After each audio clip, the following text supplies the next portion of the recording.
अगर आप अपने गार्डन में बालकनी में वही टर्टल वाइन, वही पोथोस, वही वैंडरिंग जैसे हैंगिंग बास्केट प्लांट लगा लगा के बोर हो गए हों और नई वैरायटीज़ की तलाश में हों जो हार्डी भी हों, ड्यूरेबल भी हों और नॉर्थ इंडिया की गर्मी, सर्दी, बरसात में पूरे साल अच्छे से चलें, तो आज मैं कुछ डिफरेंट हैंगिंग बास्केट प्लांट आपको बताऊंगी और इनको आप अपने मीडियम सनलाइट एरियाज़ में आराम से लगा सकते हैं। ये वीडियो एक रेफरेंस वीडियो है जिसमें सिर्फ वैरायटीज़ के नाम और उनसे जुड़ी हुई एक बहुत इंपॉर्टेंट बात नमस्कार, आप बताऊंगी। देख रहे हैं गार्डनिंग एस्थेटिक्स। मैं हूं अनीता दिनेश। आज जब मैं सुबेरे अपने हैंगिंग बास्केट्स को मेंटेन करने का काम कर रही थी, तो मेरे मन में ख्याल आया कि जब भी हम हैंगिंग बास्केट प्लांट्स की बात करते हैं तो वही turtle vine, jade plant, money plant, pothos, इन सब प्लांट्स की ही बात करते हैं।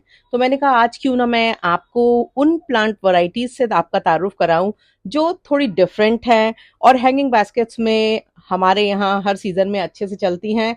खास करके नॉर्थ इंडिया वालों को ये चिंता होती है कि जब गर्मियां पड़ेंगी तो खराब ना हो जाए, जब सर्दियां ज्यादा पड़े तो ना खराब हो जाए। तो मैं आज आपको कुछ ऐसे हैंगिंग बास्केट प्लांट्स के बारे में बताऊंगी जो पिछले कई सालों से मेरे पास हैं, पर सर्दी हो, गर्मी हो या फिर बरसात, अगर आप इनकी प्रॉपर केयर करेंगे तो ये बहुत अच्छे से चलते हैं। चलते ही नहीं है, देखने में बहुत खूबसूरत लगते हैं और जब इनकी फुल बास्केट्स हो जाती हैं तो वो बहुत ही एलिगेंट भी लगती हैं। साथ ही साथ आपको थोड़ा सा डिफरेंट आपके बालकनी या गार्डन को लुक भी देती हैं, क्योंकि नॉर्मली ज्यादातर लोग उन्हीं प्लांट को हैंगिंग बास्केट्स में लगाते हैं जो बहुत कॉमन है।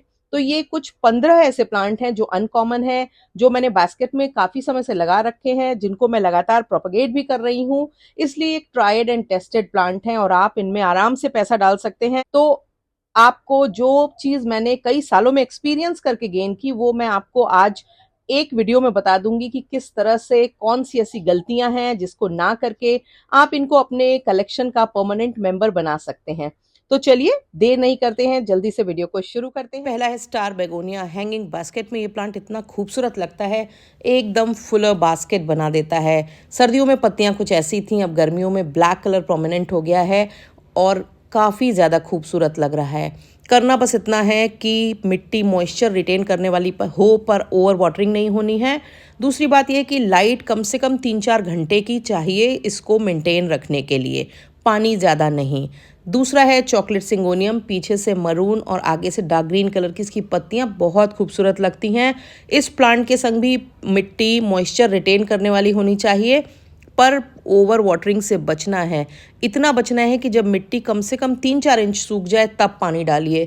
दूसरा, सनलाइट ठीक ठाक चाहिए, 3-4-5 घंटे की सनलाइट चाहिए। गर्मियों में आफ्टरनून सन से बचाइए, बाकी पूरे साल अच्छी धूप में रखिए। और मैं इसके लगातार छोटे छोटे प्लांट्स बनाती रहती हूँ, सो दैट कि अगर कभी कोई प्रॉब्लम भी हो तो ये वैरायटी मेरे कलेक्शन में बनी रहे। तीसरी है मोन्स्टेरा पेरू। ये भी बहुत सुंदर मोन्स्टेरा की वैरायटी है और मैंने एक बड़े पॉट में मॉस्टिक पे लगा रखी थी, फिर उससे निकाल करके वहाँ से कटिंग लेकर के मैंने इसको अपनी हैंगिंग बास्केट में लगाया और देखिए दूसरी कटिंग भी तैयार है। ये है वैंडरिंग जू नैनॉक और कई बार इसको ख़राब करने के बाद मैं ये समझ पाई कि इसको ग्रो करने का सही तरीका क्या है। सबसे पहले तो मदर प्लांट मत छेड़ो, कटिंग्स को निकालो और अपनी हैंगिंग बास्केट बनाओ। आप देखिए इस हैंगिंग बास्केट में पहले मैंने लगाया, फिर इसमें से निकाल करके कॉयर वाली बास्केट में लगाया और देखिए एक प्लांट ये छोटे पॉट में भी लगा रखा है। पानी बहुत कम देना है, लाइट पूरी चाहिए।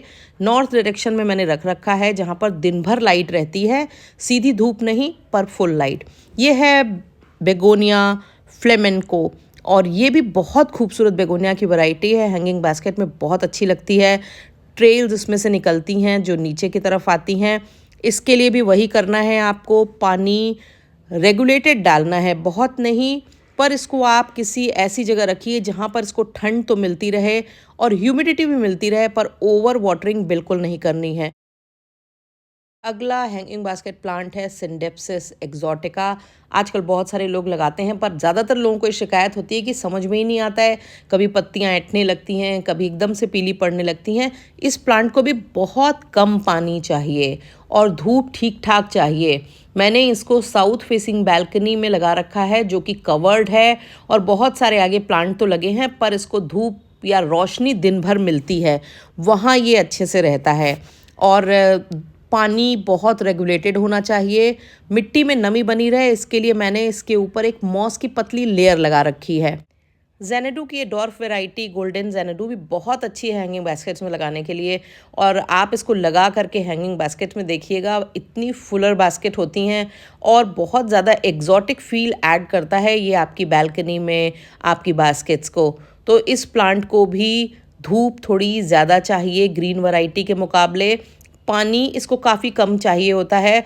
मैं जब वीक में एक बार इसमें खूब थॉरोली वाटरिंग करती हूँ, उसके बाद नेक्स्ट वीक करती हूँ, और सर्दियों में वाटरिंग की फ्रिक्वेंसी और कम करनी होती है। सिंगोनियम की स्ट्रॉबेरी मिल्क शेक नाम की ये वैरायटी भी हैंगिंग बास्केट्स में लगाने के लिए बहुत सुंदर है। इसमें पिंक कलर के पत्तियों पे ब्लॉचेस होते हैं जो देखने में इसको एकदम डिफरेंट और अलग बनाते हैं। अगर आप इसको मॉस्टिक पे लगाएंगे तो शायद इसकी जो ऊपर की तरफ बढ़ने की प्रवृत्ति है उसमें उतनी ज़्यादा खूबसूरती नहीं आएगी, पर हैंगिंग बास्केट्स में ये जब फुल हो जाती है तो बहुत ही खूबसूरत लगती है। इस प्लांट को मेंटेन रखने का सबसे अच्छा तरीका ये है कि इसको बहुत बड़ा मत होने दीजिए। वैरायटी भी बेगोनिया की जुरैसिक पिंक स्प्लैश है, बहुत खूबसूरत वैरायटी है और ये क्रीपर की तरह बिहेव करती है। तो जब ये ज़्यादा बड़ी होने लगे तो इसकी कटिंग्स निकाल के बनाइए। लीफ से भी प्रोपगेट हो जाती है, पर मदर प्लांट को जब आप नर्सरी से लाते हैं तो रीपॉटिंग के झंझट में ना पड़ के उसी प्लांटर में रहने दीजिए। वैरायटी भी सिंगोनियम की ही एक एक्जॉटिक वैरायटी है जिसको सिंगोनियम स्टारलाइट कहते हैं। वाइट, क्रीम और ग्रीन वेरीगेटेड पत्तियों वाली ये वैरायटी बहुत सुंदर लगती है। इसकी पत्तियों का शेप थोड़ा डिफरेंट होता है, बहुत ही पतला पतला लंबा लंबा। बास्केट में ये बहुत ही अच्छी दिखाई देती है और सारी सिंगोनियम वैरायटी की तरह आप इसको प्रोपगेट कर सकते हैं। और अगला है वेरीगेटेड जेड प्लांट। हालांकि ये वो जेड प्लांट नहीं होता है, पर आमतौर पर हमारे देश में इसको लोग जेड ही कहते हैं। वैसे इसका जो असली नाम है वो है पोर्चुलाकेरिया अफ्रा, और ये भी एक खूबसूरत वैरायटी है। पर अक्सर लोगों की शिकायत होती है कि इसकी जो ग्रीन वैरायटी होती है वो तो बहुत हार्डी होती है, ये ख़राब हो जाती है। ग्रीन वैरायटी के मुकाबले इसमें और कम पानी और थोड़ी और ज़्यादा धूप की इसको ज़रूरत है। इसलिए जब आप इसको लगाएं तो पानी सप्ताह में एक बार गर्मियों में और 15 दिन में एक बार सर्दियों में दें, और धूप आप इसको इतनी अच्छी प्रोवाइड करें कि मैंने इसको साउथ फेसिंग बालकनी में लगा रखा है जहाँ पर हल्का सा दोपहर की धूप कम आती है क्योंकि ऊपर शेड है, पर पूरे दिन अच्छी धूप इसको मिलती है और ये बहुत अच्छे से वहाँ पर ग्रो हो रही है। और लगातार मैं इसके नए प्लांट्स बनाती रहती हूँ। अगली वैरायटी है फिलोडेंड्रॉन ग्रीन ड्रैगन। ये वैरायटी मैंने इंस्टाग्राम पे कहीं देखी थी, तब मैंने इसको लिया था। बहुत बड़ी बड़ी इसकी लीव्स हो जाती हैं जब ये मैच्योर होता है तो। और मैंने इसको मॉसपोल पे लगा रखा था, फिर उसमें से काट करके मैंने इसको एक हैंगिंग बास्केट्स में लगाया क्योंकि मैंने कहीं देखा और मुझे ये अच्छा लगा।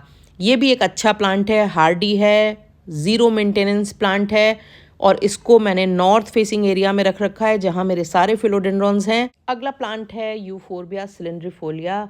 बहुत कम पानी, अच्छी वेल ड्रेनिंग सॉयल और कम धूप में चलने वाला ये प्लांट मैं एक नर्सरी से लाई थी जो एक ऐसे सज्जन चलाते थे जो बहुत सालों से कैक्टस और सकुलेंट कलेक्ट करते थे, काफ़ी बड़े कलेक्टर थे, और उनके यहाँ मैं उनसे मांग के एक स्टेम लेकर के आई थी। पर जब मैंने इसके बारे में रिसर्च की तो पता चला कि ये प्लांट तो ऑलमोस्ट एक्सटिंक्शन के करीब है।